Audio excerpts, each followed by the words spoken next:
Now, what has caught the attention across the globe is the mysterious death of Alexey Navalny, who has been a staunch opposition leader and vociferous critic of Vladimir Putin, the premier of Russia. Now, there has been, amidst all quarters in the Western countries, a condemnation of the death of Alexey Navalny that has taken place in a prison where he was languishing for over 3 years in Russia.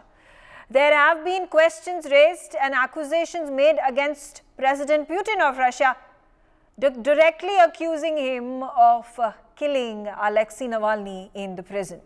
Now that brings me to the comparison that is also being drawn of another individual, a vociferous critic of United States of America, and who has come out with his WikiLeaks campaign of the atrocities meted out by the American authorities, the military, during the Iraq and Syria wars. Yes, we are talking about Julian Assange, and his wife in fact has now spoken about how Assange's life is under threat if he is extradited to United States of America, which could become a grim reality for him if his appeal in the London court is declined for the 4th time, and when he exhausts all his options for any further appeals in that regard. But the larger question I ask over here is about how one critic of a particular country is touted as a spy, is put behind bars, has been extradited for the espionage tendencies, the espionage cases that he has gotten himself involved in. Meanwhile, on the other hand, if there is a critic, a conspirator of a government that is operating in Russia, he is termed as a rights crusader. He is termed as somebody who stands for the right things, who stands against the atrocities of the Putin government. In all of it all, does this also smack of the propaganda that again gets communicated time and again over the Ukraine-Russia war that is extended beyond any time control? I'm going to start my conversation. Ambassador Mahesh Sachdeva on the telecast with me. And Ambassador Sachdeva, quickly a response from you about, a lot of traction has been gained over the death of Navalny. In a situation such as this, where United States of America and Russia have been strong contenders, foes for decades together, right from the Cold War up until now. And can this be seen on the face value that there is a critic of the Russian government who has been languishing in prison? He has somehow gotten killed in mysterious circumstances, and that's the end of the story. Or do we look at it from the larger prism where this narrative is going to be used by the West and United States of America to further bring more condemnation to Russia and President Putin and put more pressure to the rest of the world to condemn Russia, condemn Putin, and then this becomes a tool for the NATO allies to use it against Russia in the Ukraine-Russia war? I think, Megha, you have asked a very pertinent question, and it's subject to various interpretations and sub-stories. But I would confine myself to the main theme of Alexey Navalny. He had been a persistent and transient critic of corrupt practices in Russia, as he saw it, for nearly 20 years of his 47 years that ended yesterday. Now, to put it blandly, demise of communism led to certain emergence of oligarchs in Russia, and Western companies also joined in to occupy the space left by communist government's own system, and the uh, the various Parchaniks who were in Communist Party before decided to join the new gold rush. And there was certainly plenty of corruption to go around. Russia's natural resources uh, were up for grabs. Russian technology was up for grabs, and Westerners needed the market from automobiles to perfumes.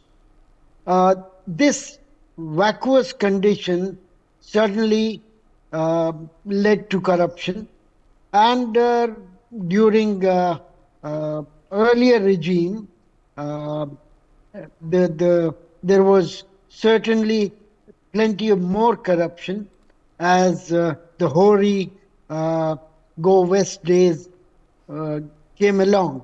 Now, when Mr. Putin came, this got a bit more consolidated with favorites of Kremlin being appointed, being given lucrative contracts, etc. This was resented by the public, and to tap into that resentment, Navalny and others launched an anti-corruption campaign. The oligarchs didn't like it. The new nomenclatura didn't like it. And therefore, this was a contest between unequal forces. Navalny had popular support, and suspicion of the powers that be, that is almost a phenomenon in Russia and other slightly more obscurely or opaquely governed countries, with new definitions of democracy being put to test. Under this situation, we have Navalny suddenly become favorite of the Western media, even though many of the corruption practices were promoted by the Western companies, particularly the oil companies, the natural resources companies, and consumer companies who needed their markets and resources from Russia. Now, under these circumstances, there is certain amount of hypocrisy in the Western view. Their companies, if they could profit before Ukraine war, Navalny was, well, let's say, a theoretical issue put in back burner for future use. But there comes more nationalist Putin after the Ukraine war, and Navalny becomes a darling. So that's how it started, and that's where it ended. The other side didn't like Navalny for denouncing Ukraine war, didn't like Navalny's supporters from demonstrating, and with the election around the corner in 1 month for the Russian president's seat, and Putin standing virtually unopposed, this was something that needed to be taken care of. Now, West, particularly at Munich Security Conference, has decided to make it a big issue. But fact remains that Mr. Vladimir Putin remains popular at home.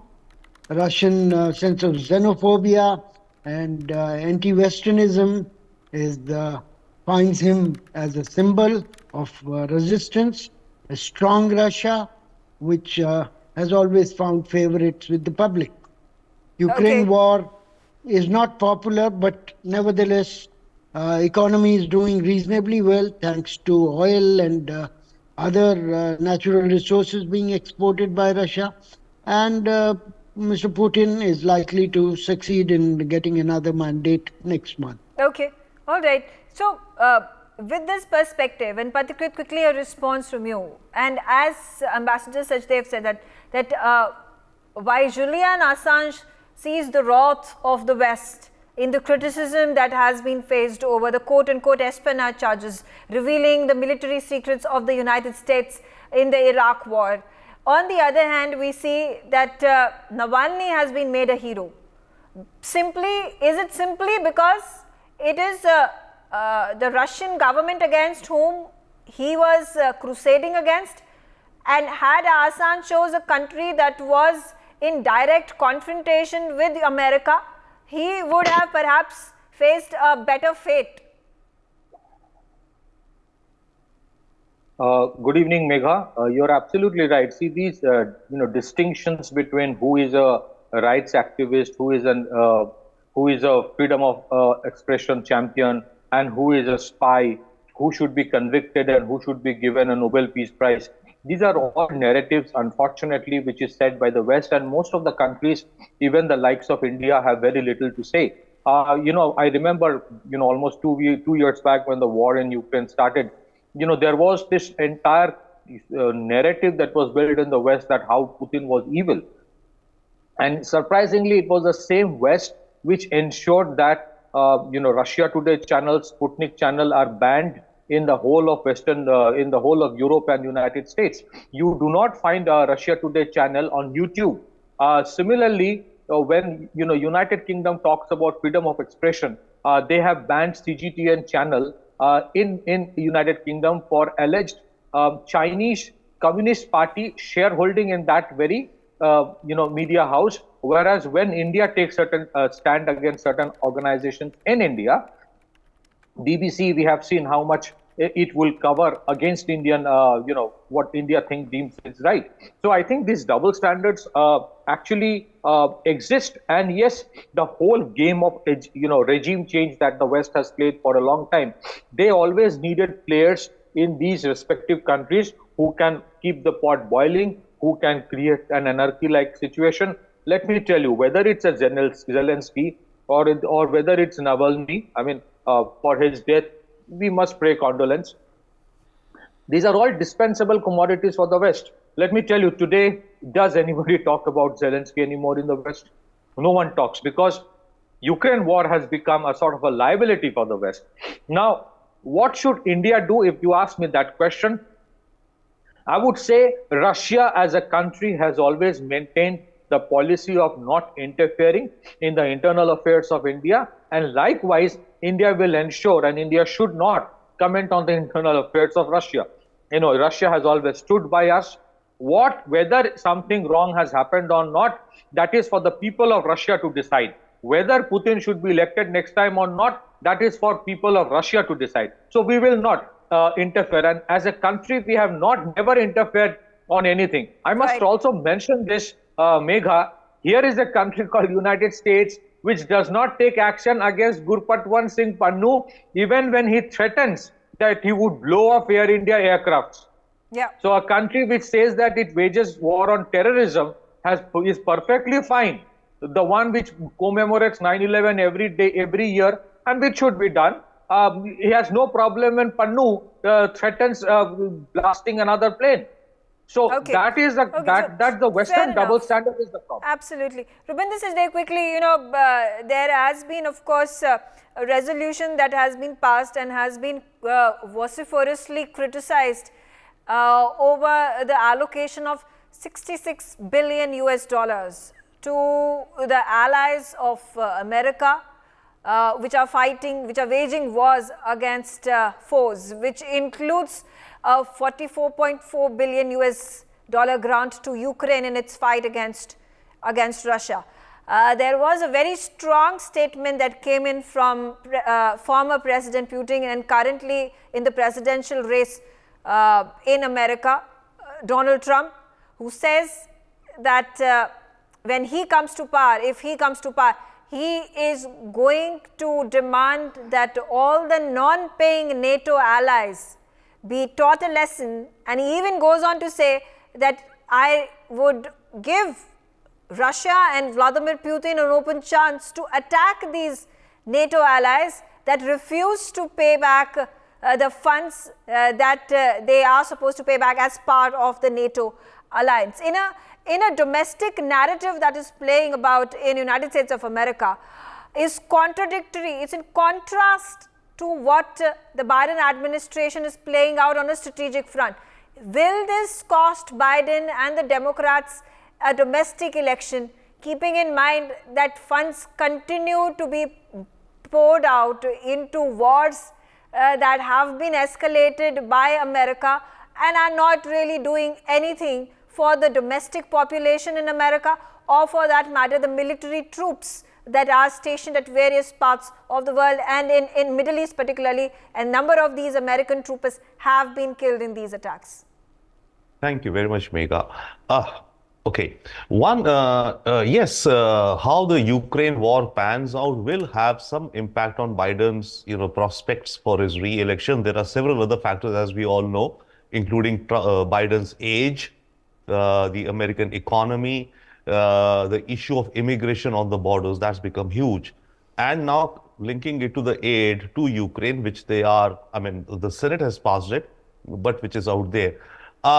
What Biden will get, weighed down is perhaps that from the Ukraine war, he has not been able to achieve a clear-cut outcome. That's where Biden will get, I think, weighed down in terms of his foreign policy. On the one hand, he claims his foreign policy has been a huge success. And by the way, I do think on one aspect, it has been a huge success. What Biden has been able to do through the Ukraine war, and whichever means we may say, America has solidified its partnerships with NATO. Solidly, NATO has come together as a big, solid bloc. However, now here comes Mr. Trump, as you very well said, and he's setting the cat amongst the pigeons on two aspects, as you pointed out. One, he said that if I get re-elected, the war will stop within 24 hours. Now, that could be something which could appeal to some American voters, other than Trump's base. You see, the contest in the US is probably between, each side has a dedicated base. It's the Democrats and the Republicans, right? So it's the in-between swing 5, 7, 10%, 2, 3, 4% who swing and who can tilt one way or the other. So some of these folks will definitely, I think, get attracted to the idea of ending these endless wars and let's be done with Ukraine. And what Trump is saying is that that money should instead be put on our borders to protect us from illegal immigration, which really, really is a big problem in the United States now. So that could benefit him there. On the other hand, with respect to NATO, and where, as you said, Mr. Trump has set the cat amongst pigeons, is that he is saying that if you don't pay up your 2% GDP as a defense. By the way, this 2% GDP is a notional number which came about some years ago, and that's supposed to be the baseline. You could be doing more than that. And I think around 11 countries already are spending 2% of their GDP on defense. And after Trump, Trump's rhetoric or whatever you may say, NATO has now put out that 18 countries out of the 29 are now, reaching the 2% level. So NATO is absolutely very concerned. And Trump, as you said, yes. So Trump, he kind of, he believes or works on the art of the deal. How successfully is not, one cannot say, but he's real estate, New York style real estate negotiator, hard-nosed. So what he's saying to Lithuania and all is that, okay, if you don't, spend up to your minimum 2%, I will welcome, in fact, Putin should come and take you over. What he's trying to do is he's trying in his own way to threaten Lithuania and the other non-2% countries to, pay up 2% for their own defense budgets. Notwithstanding Trump's extreme points, the US has for some time been absolutely, looking to get other partner countries to spend more on defense. So Biden, in terms of his overall foreign policy, if that's a big picture question here, Russia and all, Biden will be weighed down if a foreign policy, analysis looked. Afghanistan has been a blunder. Evacuation, right? The way they got out from Afghanistan. In fact, a lot of America's damage is due to that perceptive and, its geopolitical heft. Then getting involved in the Ukraine war, but no exit sign.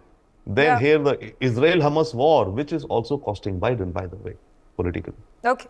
All right.